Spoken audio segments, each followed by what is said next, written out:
So hello friends, किसी ने मुझसे पूछा है कि हम डिफेक्ट कैसे काउंट करते हैं। ये वीडियो मैं इसको एक्सप्लेन करने के लिए ही बना रहा हूँ। अगर आप किसी मॉनिटरिंग शीट पे किसी कॉल को सुन रहे हैं तो आपके पास कुछ पैरामीटर्स होते हैं, उसके सामने यस नो का ऑप्शन होता है, वाई एन इस तरीके से। मतलब कि अगर कॉल सुन रहे हैं आप और जिस पैरामीटर के लिए कॉल पे फॉलो किया गया है पैरामीटर, तो वहाँ पे हम वाई लिखते हैं। और अगर उसी पैरामीटर को किसी दूसरे कॉल पे या किसी अभी पैरामीटर्स को अगर फॉलो नहीं किया गया है तो वहाँ पे हम एन लिखते हैं। तो सबमिट करने के बाद लगभग इस तरीके का ही एक डेटा, एक रॉ शीट तैयार होता है। ठीक है, ये डमी मैं तैयार कर रखा हूँ जिसमें मैं कुछ पैरामीटर्स रखा हूँ ऊपर और कुछ नाम मैं रख रखा हूँ। ठीक है, तो अब ये कैसे कैलकुलेट होता है इसकी इन्फॉर्मेशन मैं आपको दे देता हूँ। हम यहाँ पे इक्वल टू लिखने के बाद काउंटिव रखेंगे। उसके बाद ये जितने भी कॉलम्स है, फर्स्ट जितने में वाई एन रखा हुआ है, उस कॉलम एक कॉलम की बात कर रहा हूँ, वहाँ पे मैं सेलेक्ट करूँगा उसको, कॉमा देने के बाद इन्वर्टेड कॉमा में मैं लिख दूंगा एन। तो यहाँ पर ये कैलकुलेट होकर के आ जाता है कि इस मतलब पैरामीटर में हमारे पास कितने डिफेक्ट हैं। जैसे ये निकल के आया 2 डिफेक्ट है। अब इसी को मैं कॉपी करके जहाँ तक पैरामीटर, तो इसे ही कॉपी करके मैं आगे तक पेस्ट कर दूंगा। तो मेरे पास क्या होगा, जितने भी पैरामीटर्स हैं मेरे पास उसके डिफेक्ट काउंट मेरे पास आ चुके हैं। ठीक है, ये मेरे पास आ गया। अब क्या करना है मुझे, यहाँ पे मैं एक और शीट ओपन यहाँ पे कर लेता हूँ। अब मुझे इसका डिफेक्ट लाना है, तो ये मैं ले लिया आपका जितने भी मेरे पास पैरामीटर्स हैं, इसको मैं इस फॉर्म में यहाँ पे ऐसे पेस्ट कर देता हूँ। अब मुझे इसके आगे लाना है कि मेरे पास कितने डिफेक्ट काउंट है। ये क्या हो गया है मेरा, ये हो गया मेरा पैरामीटर। ठीक है, अब इसके आगे मुझे लाना है डिफेक्ट काउंट। डिफेक्ट काउंट लाने के लिए मैं क्या करूंगा, यहाँ पे एच लुकअप यूज कर लेता हूँ। एच लुकअप का फॉर्मूला ले लिया मैं। ठीक है, एच लुकअप लेने के बाद मैं यहाँ पे अपना लुकअप वैल्यू ले रहा हूँ। लुकअप वैल्यू लेने के बाद अब बात आ रही है टेबल अरे की। ठीक है, तो यहाँ पे मैं जा करके जहाँ मेरा शीट है टेबल अरे पूरा, ये मैं ले लेता हूँ। ठीक है, यहाँ तक आ रहा है। अब इंडेक्स नंबर मांगेगा हमारे से, रॉ इंडेक्स नंबर, ये हमारा आ जाएगा 22, क्योंकि ये 22 कॉलम में लिखा हुआ है। एग्जैक्ट मैच के लिए मैं 0 दूंगा और यहाँ पर मेरा ये शीट बन के तैयार है। इस तरीके से ये दिखा रहा है कि मेरे पास 2 डिफेक्ट आ चुके हैं। अब इस शीट को मैं यहाँ से फ्रीज कर दूंगा जहाँ पे मेरा रेंज है, ताकि ये एग्जैक्ट मुझे इंफॉर्मेशन शेयर करे। ठीक है, तो इस तरीके से मैं ये कॉपी करके नीचे पेस्ट कर देता हूँ। ठीक, ये आ चुका है मेरे पास। अब मैं क्या करता हूँ, इसके फॉर्मूला को हटा देता हूँ। मेरे पास डेटा आ चुका है, मुझे फॉर्मूला की जरूरत नहीं है। ये इस तरीके से यहाँ पे आ चुका है। अब मैं इसको क्या करूंगा, क्योंकि अगर मैं डिफेक्ट तो काउंट मुझे मिल गया है। इस तरीके से डिफेक्ट जो आप बेसिकली आप लोग जानना चाह रहे थे कि डिफेक्ट हम कैसे कैलकुलेट करेंगे, इस तरीके से डिफेक्ट कैलकुलेट करके हम यहाँ तक इसको ला सकते हैं। अब मैं आगे की इन्फॉर्मेशन आपको और दे देता हूँ कि डिफेक्ट के बाद हम क्यूमुलेटिव और उसका परसेंटेज कैसे निकालेंगे। वैसे पुराने वीडियो में ये ऑलरेडी मैं बता रखा हूँ, फिर भी मैं एक बार फिर से आप लोगों को बता देता हूँ।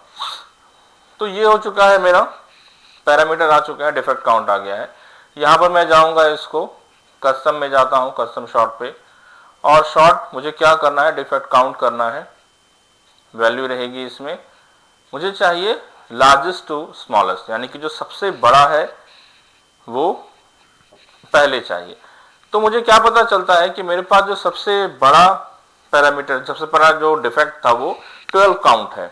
अगर मैं काउंट की बात करूं तो पहले 12 है, फिर 8 है, 6, यानी कि ये डिसेंडिंग टू असेंडिंग ऑर्डर में है। सबसे पहले ज्यादा डिफेक्ट किसका आ रहा है, वो 12 है। पैरामीटर सामने में आप देख पा रहे हैं कि पर्सनलाइजेशन जो डिफेक्ट हमारा है, एक पैरामीटर पर्सनलाइजेशन, उसका डिफेक्ट काउंट सबसे ज्यादा आ रहा है, यानी कि 12 आ रहा है। ठीक है, तो यानी इसमें मुझे सबसे ज्यादा काम करने की जरूरत है। तो इस तरीके से ये पैरामीटर और डिफेक्ट काउंट मेरा निकल चुका है। अब निकलते हैं क्यूमुलेटिव कैसे निकलेंगे। क्यूमुलेटिव का मतलब क्या होता है कि जो कंट्रीब्यूशन है, जो कंबाइंड डिफेक्ट आ रहा है वो कितना आ रहा है। ये हो गया 12 पहला, दूसरा 12 प्लस 8। तो इस तरीके से हम देखेंगे इसका कंबाइंड कितना आ रहा है। अब इस कंट्रीब्यूशन कितना आ रहा है ये हम समझ चुके हैं। अब क्यूमुलेटिव परसेंटेज कैसे निकलता है,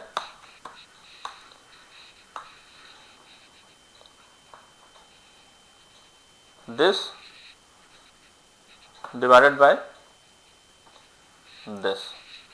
अब ये मैं क्यों लिया हूं मैं आपको बता देता हूं, पहले मैं आपको ये बना के दिखा दूं। ठीक है, ये हो गया, यहां से मैं इसको परसेंटेज में कर दिया। ठीक है, अब ये जो मेरा हो गया पैरामीटर डिफेक्ट काउंट क्यूमुलेटिव और क्यूमुलेटिव परसेंटेज, ये बनकर आ चुका है। ये इस तरीके से ये रेडी है। ठीक, अब मैं यहां पे 47 क्यों लिया? अगर मेरे पास जो डिफेक्ट है उसको आप कैलकुलेट करेंगे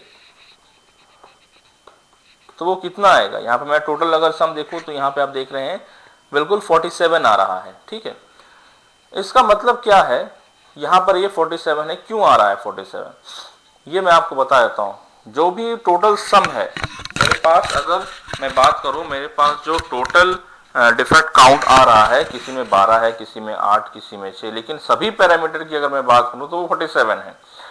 कैसे है? 12 सो पहले 12 ही था कंट्रीब्यूशन पर्सनलाइजेशन का, फिर उसमें अगर मैं इस पर्सनलाइजेशन के साथ अगर मैं एक्नॉलेजमेंट की बात करूं तो टोटल हो चुका था 20। ठीक है, इस तरीके से ये बढ़ते बढ़ते बढ़ते 47 हो गया। जो मेरे पास मैक्सिमम जो टोटल क्या कहता है डिफेक्ट काउंट आ रहा था सभी पैरामीटर्स का, वो 47 है। ठीक है, तो 47 से मैं यहाँ पर उसको डिवाइड दिया तो मुझे पता चल गया कि उसका परसेंटेज कितना है, कितना परसेंट कंट्रीब्यूशन है। तो इस तरीके से मैं क्यूमुलेटिव परसेंटेज निकाल पा रहा हूँ। तो यही तरीका है डिफेक्ट काउंट करने का, और फिर इसी तरीके से हम आगे क्यूमुलेटिव और उसका परसेंटेज निकालते हैं, और फिर इसी चार्ट के बेसिस पे हमारा परेटो बनता है। तो परेटो ऑलरेडी आप लोगों को पता है कि कैसे बनता है, लेकिन फिर भी मैं एक बार आप लोगों को बता देता हूं। यहां पे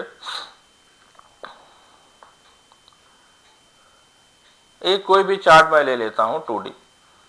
ठीक, यहां पर ये आ गया, राइट क्लिक करेंगे, इसमें सेलेक्ट डेटा पे जाते हैं, पैरामीटर के साथ मैं डिफेक्ट को सेलेक्ट करने के बाद यहां पर ओके कर दिया। ठीक है, अभी ये क्या आ गया, मेरा बार चार्ट आ गया है। लेकिन अगर परेटो आपने पढ़ा हो तो परेटो में लिखा है कि परेटो एक कॉम्बिनेशन है बार चार्ट और लाइन चार्ट का। ठीक है, हम यहां पे ऐड में जाते हैं, सीरियल नेम में क्यूमुलेटिव, और यहां पर हमने डाल दिया मेरी जितनी भी वैल्यू है। ये डालने के बाद मैं यहां पे ओके कर दिया हूं। ठीक, अब ये आ रहा है, इसमें मैं क्लिक करने के बाद जब फॉर्मेट डेटा सीरीज में जाता हूं, मैं सेकेंडरी एक्सेस का ऑप्शन दे रहा हूं यहां पे। ठीक है, सेकेंडरी ऑप्शन एक्सेस का ऑप्शन देने के बाद मैं क्या देखूंगा कि यहां पे इसका फाइल जो चार्ट टाइप है वो मुझे चेंज करना है। चार्ट टाइप चेंज करने के बाद मैं यहां पर क्यूमुलेटिव परसेंट लिखा है, इसके चार्ट को मुझे लाइन चार्ट में करना है। ठीक है, लाइन चार्ट में इस तरीके से मैं कर देता हूं। एक मिनट, ये कॉम्बो यहां पे इस तरीके से सेकेंडरी एक्सेस है डिफेक्ट काउंट। ठीक, तो मेरे पास ये परेटो बन के तैयार है इस तरीके से।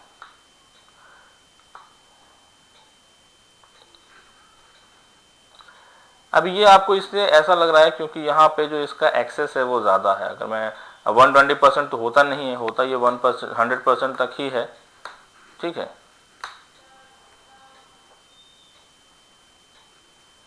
ये इस तरीके से बन रहा है। ठीक, उम्मीद करूंगा आपको ये पसंद आया होगा। कोई डाउट हो तो ज़रूर आप मुझसे पूछें। और एक चीज़ बता देता हूँ आपको मैं, यहाँ पे मैं ये सेलेक्ट कर लिया और यहाँ पर मैं देखो पहले मैं ये सेलेक्ट कर लिया हूँ, उसके बाद